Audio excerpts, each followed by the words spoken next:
Hello and welcome to Daily News Simplified, an answer to what, why, and how of newspaper analysis. Today we have taken up the explained section of Indian Express newspaper for the previous week and the Hindu newspaper Delhi edition dated 11 December 2022. Topics for today's discussion are displayed on your screen. Let's begin the discussion. Now, first topic of today's discussion is based on this article which featured in Indian Express explained section dated 8th December. This article is about monetary policy in which it discusses what are the significance of recent meeting of Monetary Policy Committee and its decision to raise repo rate by 35 basic point, that is 0.35%.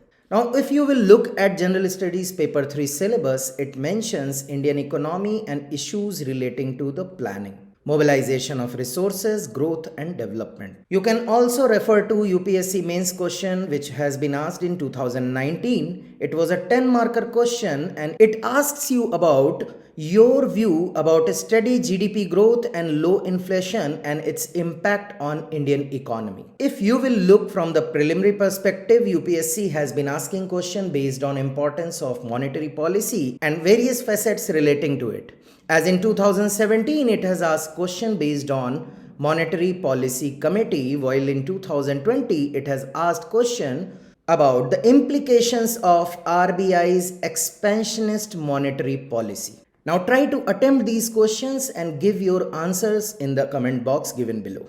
Now before moving on to understand what is Monetary Policy Committee and its significance, let us first understand what is inflation. So inflation refers to a sustained rise in general level of prices over a period of time in the economy. Now, certain level of inflation is required for the healthy function of economy, but problem rises when there is a sustained rise in general level of prices. It results into fall in purchasing power of consumers, and this results into fall in value of money, as number of goods and services that 1 unit of money can buy would be less than before. Now, this loss of purchasing power and depreciation in value of money impacts cost of living, which is going to be high, and this results into deceleration in the economic growth. Now, let us understand what are the types of inflation. The first is demand pull and second is cost push. Demand pull inflation occurs in a situation where demand increases due to excess money supply with people without increase in supply level of goods. In other words, it occurs when too much money chasing too few goods. Now let us understand this. If an economy is doing good, employment rate would be better. Thus, the consumers would have more money at their disposal and they will tend to spend it more. Now, if goods are limited at a time when people are willing to spend more money, competition among consumers drives prices up. To understand this, let us take an example of airline tickets during festive seasons. Due to rise in demand, prices of airline tickets skyrocket during festive season. Now, second type is cost push inflation. It is caused by rise in prices of factors of production such as increased cost of raw material, electricity, rent, labor, etc. Now, when there is rise in the cost of factors of production, it results into the rise in cost of the value of goods and services. You can understand this by recent rise in prices of oil and petroleum sector, which was a result of ongoing Russia-Ukrainian war, which disrupted global supply chain and resulted into rise in prices of oil and petroleum products. Now let us look into some important key terms related to inflation. First is deflation. It refers to a fall in general level of prices over a period of time. That is why it is also known as negative rate of inflation. Now disinflation, which means slowing down of the rate of inflation. Third is skewflation. When general price rise over a sustained period of time is skewed, that means it is limited to a small group of commodity. That means Price rise is not spread over entire basket of commodity, but it is limited to few items in the basket. Now, galloping inflation, that is very high inflation running in the range of double digit or triple digit, that is 20% or 200% per year. It is also known as hopping inflation, jumping inflation, and running or runaway inflation because it goes beyond control. Now, hyperinflation is large and accelerating inflation when prices rise by more than 50% a month. Now, this is very rare. However, some example include the economy of Germany in 1920s, the Venezuela crisis of 2010. Now, another term is creeping inflation, which refers to gradual rise in price levels along time. Now, this is good for the economy and also called mild inflation. As we discussed earlier, some level of inflation is always healthy for the economy. Now, the bottleneck inflation is also called structural inflation, and it occurs when supply falls drastically and the demand remains at the same level, and this fall in supply relates to bottleneck in supply chain. Now, stagflation is a situation characterized by slow economic growth and high unemployment, which is accompanied by inflation. Generally, inflation relates to high economic growth. But when the economic growth is slow, unemployment rate is high, and inflation is also high, that is when we call it stagflation, and which is what the Western world or the developed countries are facing right now. Now, there is a new term in news these days is shrinkflation, which happens when consumer products get smaller in weight and size or quantity while their prices stay at the same or even increased level. Now, you are getting a lesser amount of good at the same price or at higher price. That is why it is termed as shrinkflation. Now, having seen various facets related to inflation, let us look into how it is calculated. The rate of inflation is measured based on price indices. Price index measures the average level of prices and not that of a single good. That is why the term being used is basket of good. The inflation is measured on a point-to-point basis, that is, prices in the current month are compared with the prices in the corresponding month of the previous year. And this rise or fall results into calculation of inflation that you see in terms of percent rise or percent fall. So how it is calculated in India? Now, inflation in India is calculated on the basis of wholesale price index and consumer price index, that is WPI and CPI. And here in this table, you will look into details related to both. This table is very important from the perspective of preliminary examination. So let us look into it one by one. Now, what is the difference between WPI and CPI and how they are calculated? Now, first is level at which they calculate inflation. Now, wholesale price index, as the name suggests, measures inflation at wholesale level. In crude terms, it is measured at producer level who is providing goods and services to intermediaries for retail purpose. Now, consumer price index measures inflation at retail level, that is at consumers level. Now, who calculates this? Office of Economic Advisor, Ministry of Commerce and Industry calculates WPI, while CPI is calculated by National Statistical Office of Ministry of Statistics and Program Implementation. The base year for WPI is 2011-2012, while base year for CPI is 2012. WPI is released on 14th of every month, while CPI is released on 12th of every month. The number of items covered in WPI is way more than those covered in CPI. Now this column relates to categories and their respective weightage. Now, primary article has been given 22.6% weightage in WPI. Manufactured product covers majority, that is 64.2%, while fuel and power covers 13.2%. While in CPI, food and beverages covers majority of percentage, that is 45.86%. Pan, tobacco and intoxicants, that is 2.38%.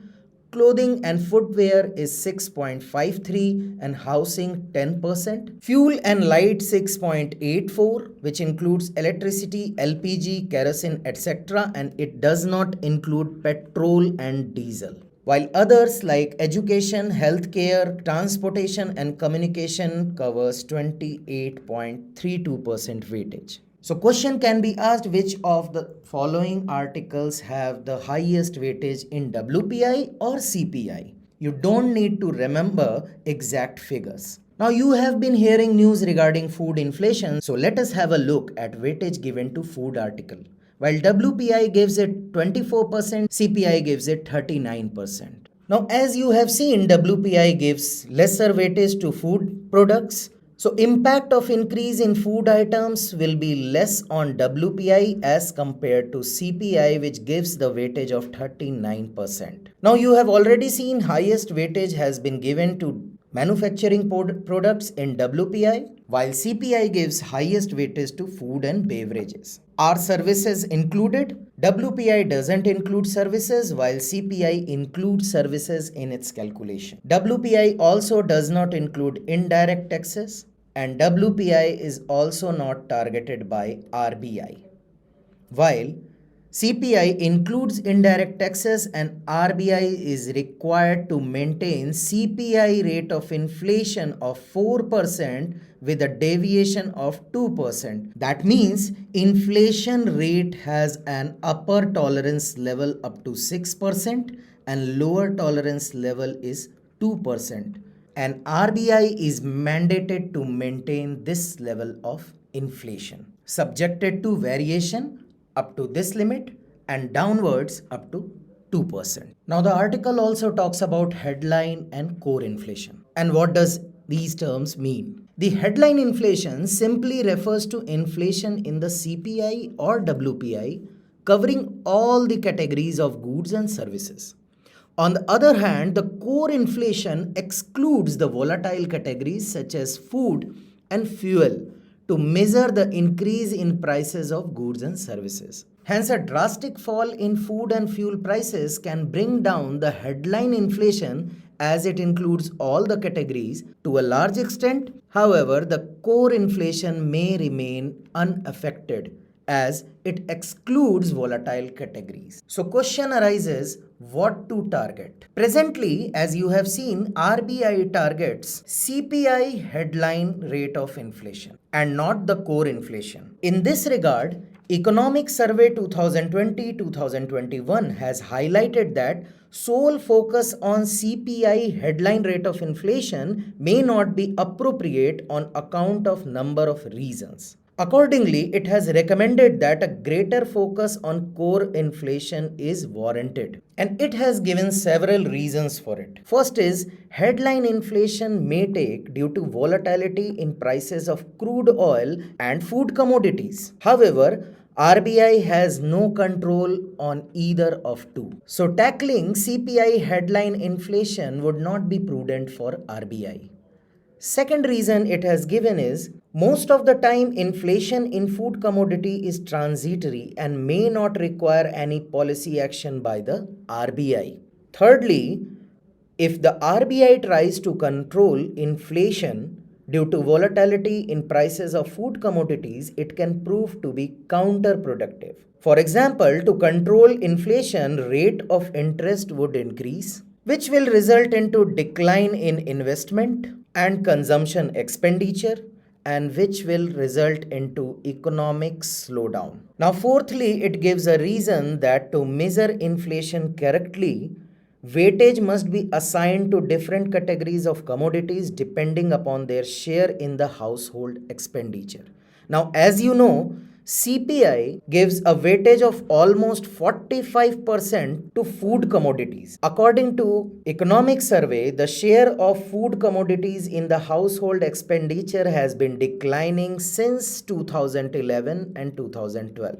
So weightage of 45% to food commodity is not justified and would not be a suitable way to measure the inflation. Now, having seen the basics related to inflation, how it is calculated and what is the difference between headline and core inflation, let us have a look at effects of inflation on various entities in an economy. First is impact on creditors and debtors. As you have seen, value of currency gets degraded. So inflation adversely impacts those who lend money, that is creditors, while it benefits those who borrow money, that is debtor. As the value of money that creditor has lent to a borrower gets devalued, so it would have a negative impact on creditor. Now debtor has to pay a lower value of money, so it is beneficial for the debtor. Now real rate of interest gets decreased due to inflation. Now real rate of interest means the nominal rate minus inflation. So the real rate of interest decreases due to rise in inflation. For example, suppose a bank A gives a loan at the rate of 10% and at any future time rate of inflation is at 5%. So the actual rate of interest that has to be paid by borrower is only 5%. So the real rate of interest, that is nominal rate minus inflation, would be just 5%. So it affects rate of interest adversely. Now effect on investment varies with the level of investment. As we have seen, moderate rate of inflation, that is up to 4%, indicates higher demand and thus leads to an increase in investment in the economy. However, very high rate of inflation could lead to macroeconomic instability and thus lead to lower investments. And as per the article, India has been facing more than 6% of inflation rate since the start of 2021. And you have seen that RBI is mandated to maintain a rate of inflation which has an upper tolerance limit of 6%, which means RBI has been failed to maintain the required rate of inflation in the economy. Now, an increase in inflation would mean that holding money as savings is not a good option. So savings will also go down. Now both the direct tax and indirect tax liabilities rises with the rise in inflation. So inflation leads to depreciation of rupees. Now you can refer to the Mains Compass 2022 for economic development for covering various aspects of inflation in detail. Now having seen the basics related to inflation, let us recall the article itself. The article talks about Monetary Policy Committee meeting and its decision to raise the repo rate. Now what is monetary policy? It is a policy in which monetary authority of a country controls the supply of money in the economy by its control over interest rates in order to maintain price stability and achieve high economic growth. And in 2016, the RBI Act 1934 was amended to provide a statutory basis for the implementation of the flexible inflation targeting framework. Now, what is inflation target?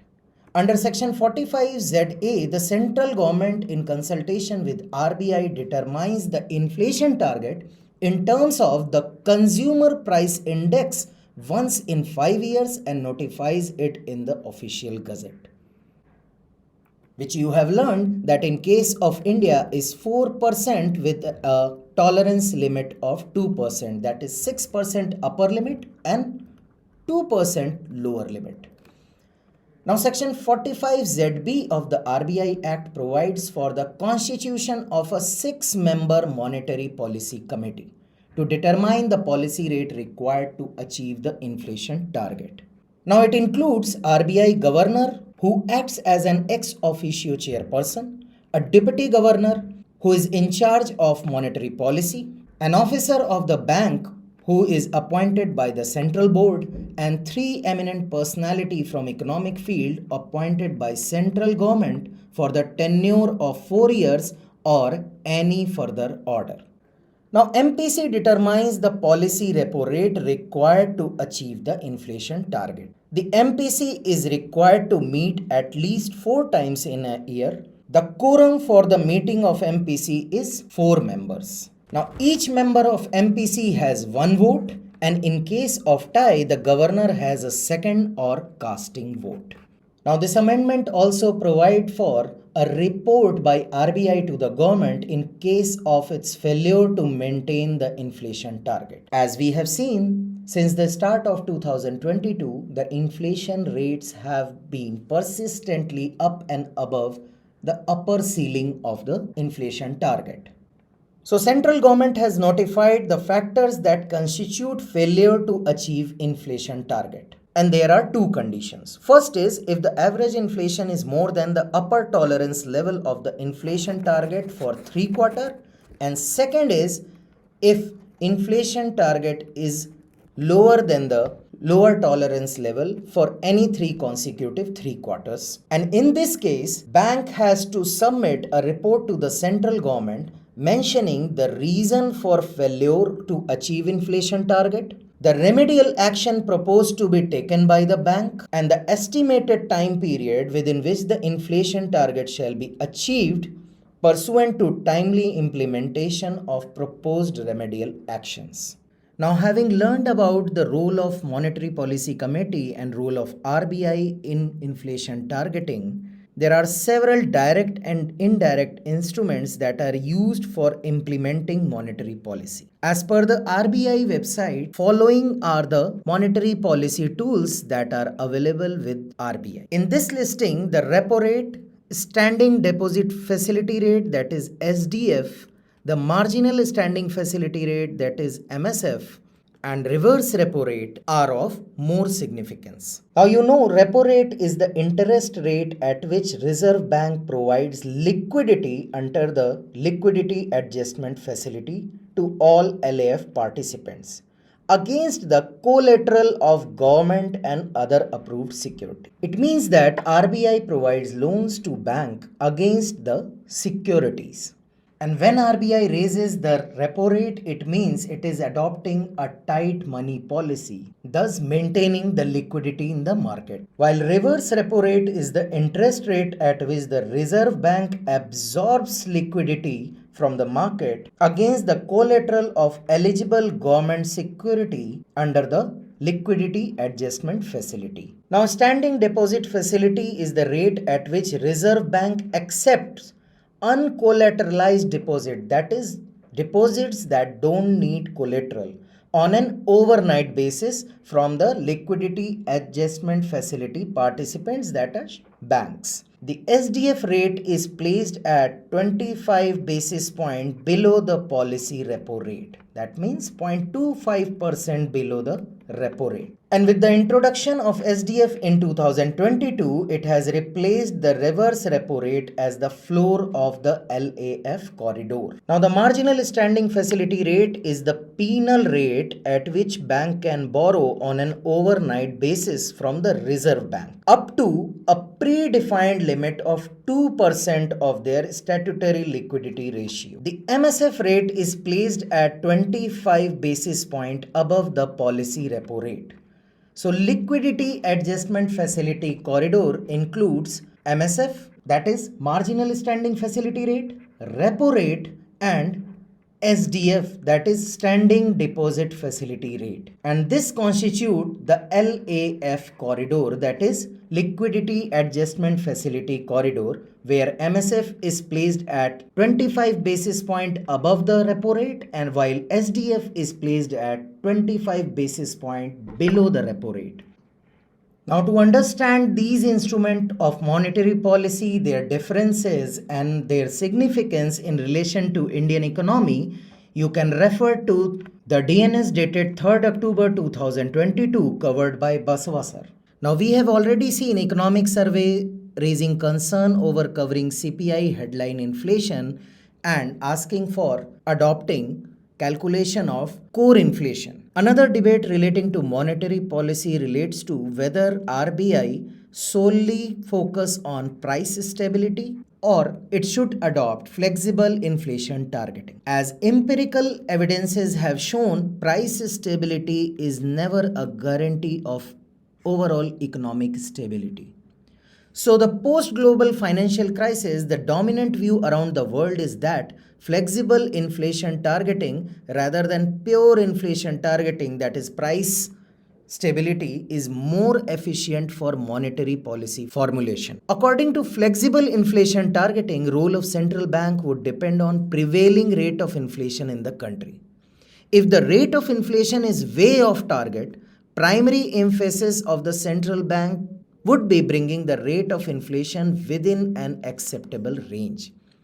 While if the rate of inflation is within the range, central bank should focus on its other core objectives. Thus, it is being said that central bank should focus on flexible inflation targeting rather than pure inflation targeting. Thus, there is need for greater debate around kind of inflation targeting in India.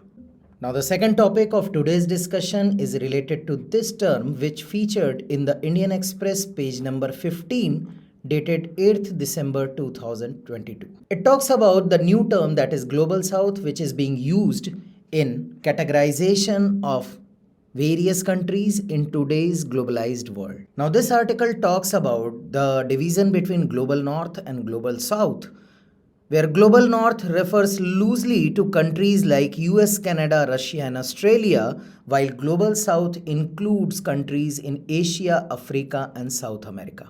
The article also sheds light on various previous demarcations, as in the earlier demarcation of East and West, where West standed for countries with greater levels of economic development and prosperity. Another categorization which finds its inspiration in Cold War era is First World, Second World, and Third World countries.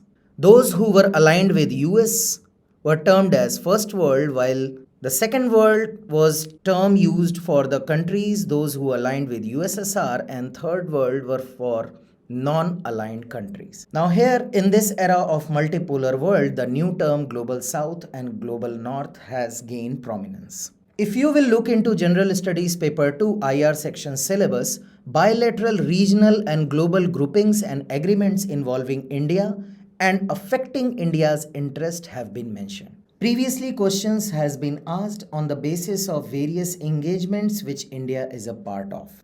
The second subtopics also talks about effects of policies and politics of developed and developing countries on India's interest. Here in this discussion, we will look into what is South-South cooperation, what is the need, what are the issues related to South-South cooperation, and what are the India's step in this direction.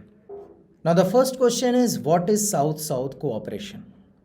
As you have seen, the countries which are considered as part of Global South. South-South cooperation in its entirety refers to collaboration among countries of the South in all domains. That is economic, political, cultural, environmental, and technical. The division of North and South is used to refer to the social, economic, and political differences that exist between developed countries, that is North, and developing countries, that is South. It should be noted that division is not totally faithful to the actual geographical division. A country is defined as North or South not by location but depending on certain economic factors and the quality of life of its population. Now, what is the need for South-South cooperation? Now, innovative forms of knowledge exchange, technology transfer, emergency response, and recovery of livelihoods led by the South are transforming lives. The countries of South have contributed to more than half of the world's growth in recent years. The intra-South trade, that is, the trade among the countries of Global South, is higher than ever, accounting for more than a quarter of world trade. The outflows of foreign direct investment from South represent a third of the global flows, that is 33%. The remittances from migrant workers to low and middle income countries reached $786 billion last year, which helped lift millions of families out of poverty. Now, the most important significance of need for South-South cooperation lies in the fact that ambitious and transformational 2030 agenda for sustainable development cannot be achieved without the ideas, energy, and tremendous ingenuity of the countries of the global south. So all these factors combined together call for need of South-South cooperation. Now, having seen the need for South-South cooperation, let us look into what are the issues related to South-South cooperation. Number one is the stronger countries in South could not refrain from temptation of taking advantage of the weaker partners, as is the case with China, which has especially been consistent perpetrator. Now, extraction of natural resources with disregard to environment and implication to public health has been a accustomed practice of many international oil companies who are working in the countries belonging to global south. Now, some countries misuse the principle of lack of conditionality by asking for financial assistance in pretext of implementing some socially impactful project, but appropriating it for devious projects. Another challenge lies in north-oriented mindset and traditional vertical links with metropoles and the world still dominated by US hegemony. Now, fifth challenge lies in mutual suspicion and rivalry, and it relates to the first point. Because of this tendency of taking advantage, there is mutual suspicion among countries and rivalries. It includes bigger and smaller states and lack of experience of working together and low level of administrative barriers. Now, having seen the challenges, let us look into India's effort in South-South cooperation. Owing to its impressive growth and greater openness in recent years, India has become a key player in global economy. And so is the case with the South-South cooperation, where it is leading from the front. India's trade and investment policies affect global growth and development prospect, be it through the supply of generic medicine to African countries or the expansion of trade and investment, including access to markets in India. During COVID-19, India began the historic Vaccine Maitri campaign at a time when much advanced and better placed countries of the North fell short of their promises. Now, India's growing economic power is changing the dynamics of global economic governance. Within the World Trade Organization, its profile and influence has risen dramatically over the last decade. India positions itself as the voice of developing countries in the global trade talks. Now, India's economic footprint is extended through the activities undertaken by its government institutions also. Through its line of credit program, the Indian government helps facilitate economic flows to other countries. Now, India's technical support, training and institutional support through ITEC, that is India Technical and Economic Cooperation Program, and through technology transfer are much valued by low-income countries. India is positioning as a strong knowledge partner adds significant value to its relationship with other developing countries. India has consistently expanded its development cooperation portfolio through grant assistance. For example, its assistance to Afghanistan, Bangladesh, Bhutan, Maldives, Myanmar, Nepal and Sri Lanka for projects in infrastructure, hydroelectricity, power transmission and other sectors identified by the host governments as priority areas for the development of their country. So in this case, India is not imposing its choices over the host countries. India is actively pushing for the cause of countries of global south and particularly that of least developed countries in the field of climate change, and championing the cause of common but differentiated responsibility. India has also set up UN Development Partnership Fund for championing greater partnership, and this fund stands at $150 million.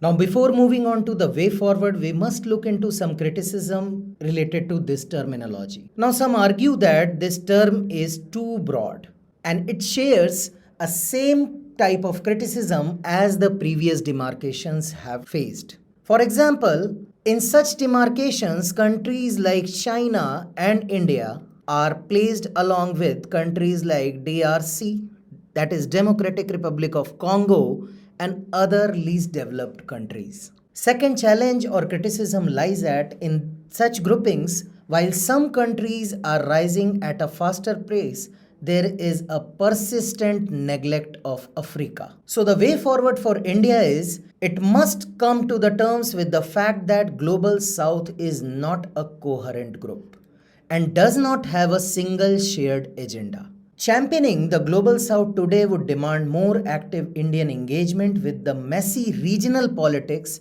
within the developing world, as is the case with the South Asia. There is much differentiation within the South today in terms of wealth, power, needs, and capability, as you can understand with this example. India's objective should not be to rebuild a global trade union against the North, but India should be eager to become a bridge between the North and the South by focusing on practical outcomes rather than returning to old ideological battles.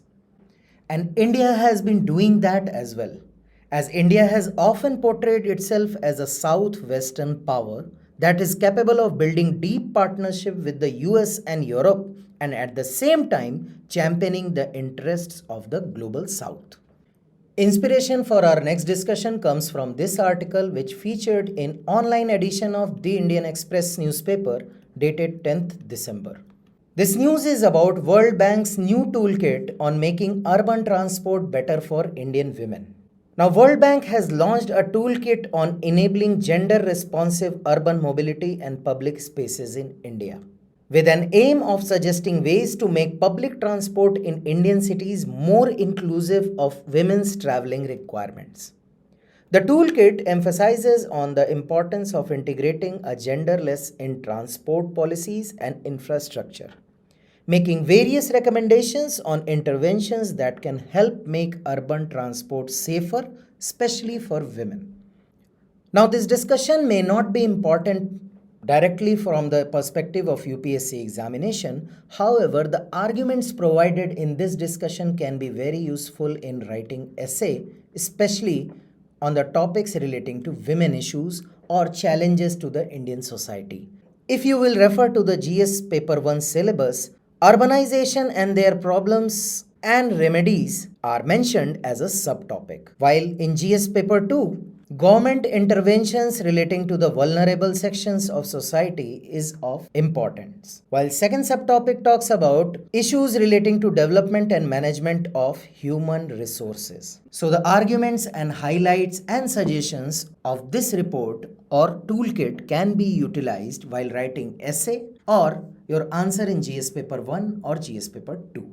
Now let us have a look at the key highlights of the report. Report says that women, especially those from lower socio-economic groups, are among the biggest user of public transport in Indian cities. Their dependence on public transport stems from lower discretionary income. Further, women have unique mobility patterns, often traveling shorter distances using multiple modes of transport and traveling with dependents during off-peak hours. It highlights that urban mobility systems are not catered to these unique needs of women. This can make travel inconvenient, unsafe, and also more expensive for them, putting an additional burden on section of society which is already disadvantaged. Studies have also shown lack of safe, inexpensive, and reliable public transport has a profound impact on women's ability to access education and employment opportunities, in turn leading to poorer life outcomes for them. As we know, India's female labor force participation rate is among the lowest in the world, standing at just 30% in 2019. Lack of viable urban transport is frequently cited as a major impediment for women to access better employment opportunity. Report also cites that lack of safety and the lack of perception of safety are a major impediment for women when it comes to accessing public transport. Dearth of good street lighting, no reliable last mile transport, and high waiting time at remote bus stops are just some of the challenges in this regard. Report says that with safety issues turning women away from using public transport, it also causes a vicious cycle to get created, in which unsafe transport leads to fewer women traveling out, which in turn leads to fewer women out in public spaces, which actually makes these spaces even more unsafe. So it's kind of one impediment is feeding another one. Report highlights that the burden of care work, which lies disproportionately on women, they often need to plan their travel far more meticulously than men, having to juggle various responsibilities at home as well as at work. Report highlights that women also face higher cost of traveling because of two reasons. First, women have to stitch together various short commutes to fulfill the many responsibilities they have. For example, while returning from office, they have to take stops for buying groceries, vegetables, and other important articles for household care. For that, they have to break their journey to assimilate the various tasks that they are held responsible for. Secondly, women also make decision to use certain kind of more expensive routes or form of transport on account of them being perceived to be more safe. As highlighted in the report, the safety concern taking consideration of safety pushes women to take more expensive routes. According to the article, all these factors together amount to a pink tax that specifically burden women and impede them from making optimal decisions for themselves. Now moving on to the suggestions that has been provided by the toolkit. It has provided a four-pillared approach to help address prevailing issues in urban transport for women. First is understand the on-ground situation, where it calls for greater effort to be made to understand the on-ground situation with gender lens. Gender blind planning and infrastructure development leaves major gaps that specifically impact women but are often not overtly visible. The first step is to identify what they are. Any new policy or infrastructure development must be preceded by an honest evaluation of issues relating to women. According to the article, the second pillar is policies and development plans that reflect the concerns of women should be made. There must be more women in key institutions in charge of decision making. So, according to the report, key to actually inculcating a genderless in public transport planning and development is involving and giving authority to more women stakeholders at first place. In third pillar, toolkit emphasizes on building gender sensitivity and awareness among service providers through mandatory programs and community action. Everyone from the bus conductor to local beat constable must be aware of concern that women have and how to address them. Toolkit suggests that the investments has to be made in better infrastructure and services with a focus on women-friendly design.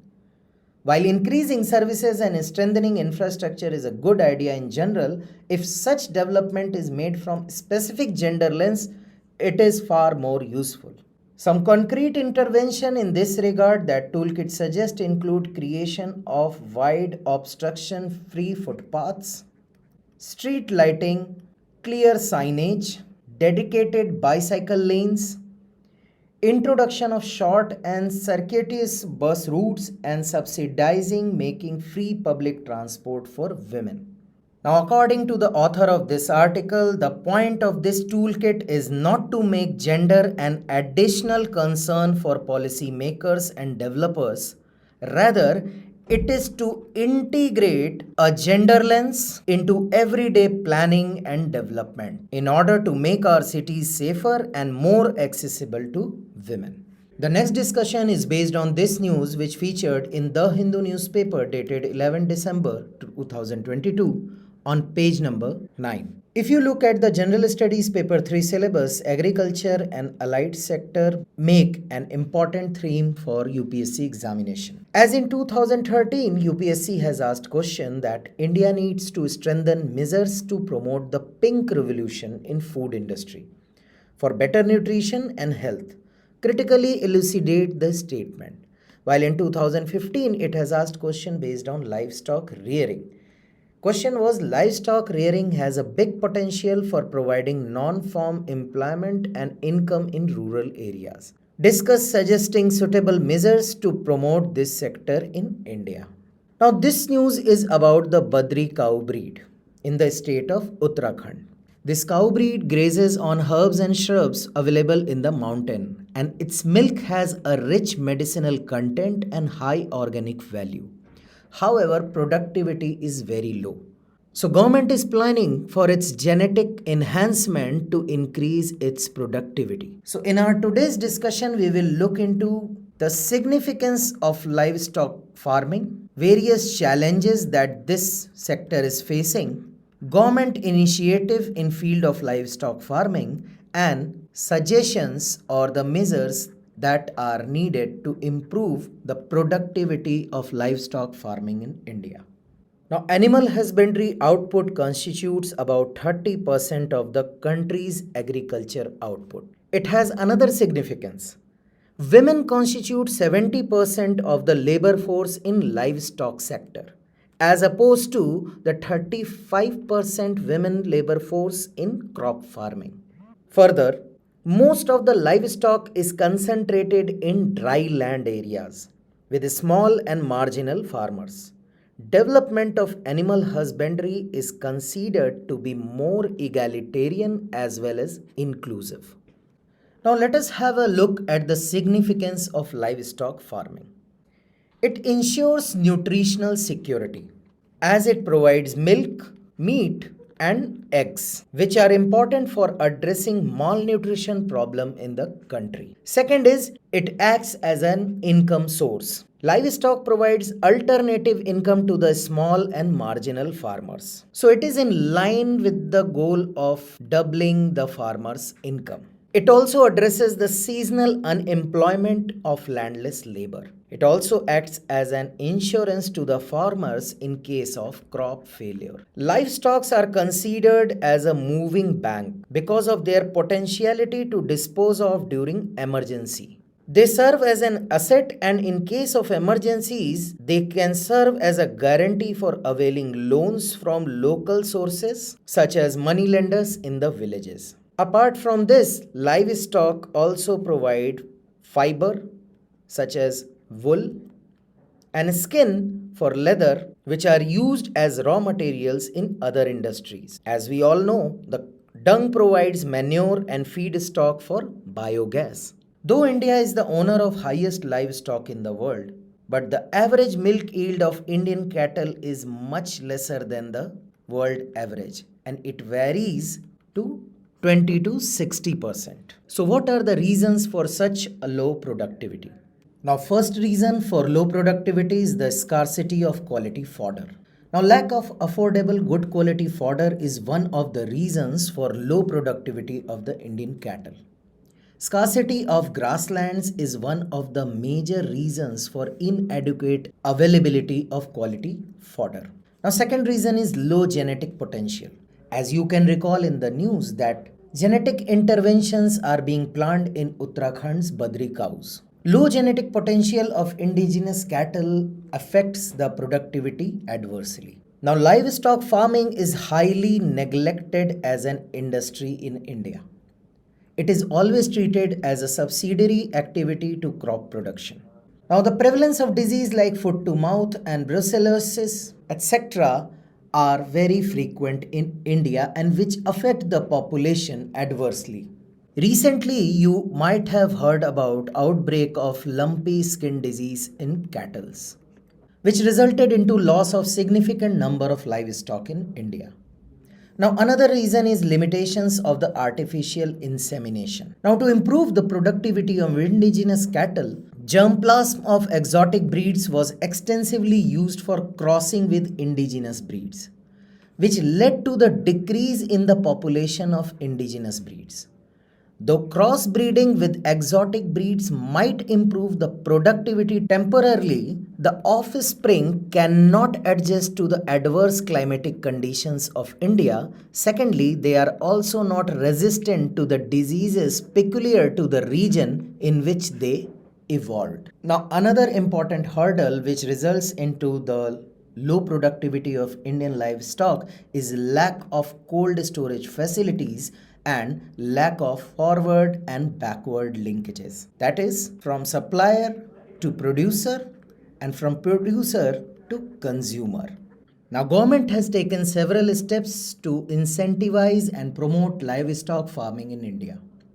First is National Livestock Mission, which has four components. First is Submission on Feed and Fodder Development. It is designed to address the problems of scarcity of animal feed and fodder resources to give a push to the livestock sector, making it a competitive enterprise for India and also to harness its export potential. The submission will especially focus on increasing both production and productivity of fodder and feed through adoption of improved and appropriate technologies best suited to specific agroclimatic region in both arable and non-arable region. Now, another is submission on skill development, technology transfer, and extension. Now, this will provide a platform to develop, adopt, or adapt the technologies, including frontline field demonstration in collaborations with farmers, researchers, and extension workers. Now, another submission is submission on pig development in northeastern region. It will strive to force synergies of research and development organizations through appropriate interventions required for holistic development of pigs in northeastern region, including genetic improvement, health cover, and post-harvest operations. While submission on livestock development will focus on activities to address the concern of overall development of livestock species. Another important scheme is the Rashtriya Gokul Mission. The objective of this scheme is to conserve indigenous breeds developed to improve their genetic makeup, enhancing milk productivity, and distribute disease-free high genetic merit bulls for natural service. It will also focus on establishment of Gokul Grams. They will act as a centers for development of indigenous breeds. It will be a self-sustaining village from the sale of A2 milk, organic manure, and production of electricity from biogas. So, what are the strategies which are needed for further promotion and development of livestock industry in India? First is prioritization of breed. We must select economically important breeds to develop the dairies. To sustain the improved productivity of crossbreds and to minimize the decline in reproductive performance, there is a need to develop sustainable breeding strategy. Now, another measure is to address shortage of male germplasm or breeding bulls. By identifying more high genetic merit bulls, address acute shortage of feeds and fodders by effectively implementing National Livestock Mission. Another strategy which is needed is to enhance extension service by skilled human resource development. The development of dairy entrepreneurs by providing cheaper access to credit and hand-holding support. Now, dairy development in India demands a networking of various extension activities as the milk procurement is based on different milk shed areas where the dairy stakeholders are the custodian of different breeds of indigenous and crossbred cattle. So, strengthening dairy development extension program is another strategy that is required to promote livestock farming. Now, the schemes that we have seen in earlier slide, there is need of effective implementation of Rashtriya Gokul Mission, Rashtriya Kamdhenu Ayog for development and conservation of indigenous bovine breeds. Organizing farmers into FPOs, that is Farmers Producer Organization, is another strategy that is required. And focus on diversification towards low cholesterol ghee, low fat butter, flavored milk, ice cream, etc., which are acceptable to the market or align with the demand of the market. Now, promotion of contract farming in poultry and dairy sector have been successful in some of the states such as Punjab. There is need to adopt such models across India. Now another important news which featured in the Hindu newspaper page number 3, which talks about Office of Governor. The news is about the views of Rajya Sabha MP from DMK suggesting that CMs must be consulted for appointing and removing governors. Now, issues relating to the office of governor and basic provisions related to governor has already been covered, and you can refer to the DNS dated 11th November 2022 for the same. You can also refer DNS dated 19th October 2022 for understanding the office of the governor. Now this news relates to the old pension scheme which featured in the Hindu newspaper page number 8. Now this news is more related to the announcement or promise of the old pension schemes in various assembly elections and their impact on the voters. You can refer to the DNS dated 17th October 2022 for understanding the details and significance regarding the new pension scheme and old pension scheme. That's all for today's discussion. Stay tuned for more such updates.